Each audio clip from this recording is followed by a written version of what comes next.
Hello everyone, and welcome to DelftStack.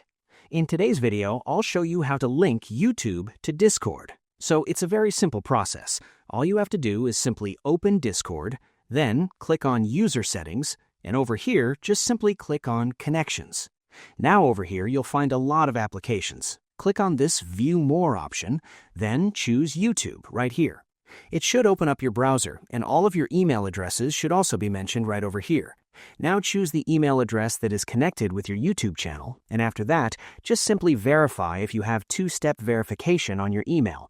And once you have verified that email, just simply wait for a few seconds, and the channel names will appear right over here, as you can see.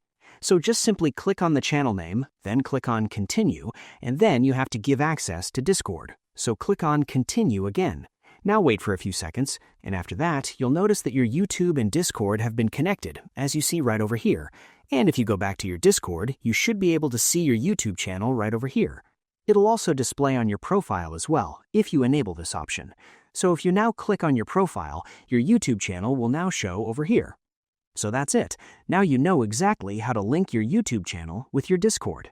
I hope you found this video helpful. If you did, please give this video a thumbs up, share it with your friends, and subscribe to the channel for more helpful videos. So thank you for watching, and take care.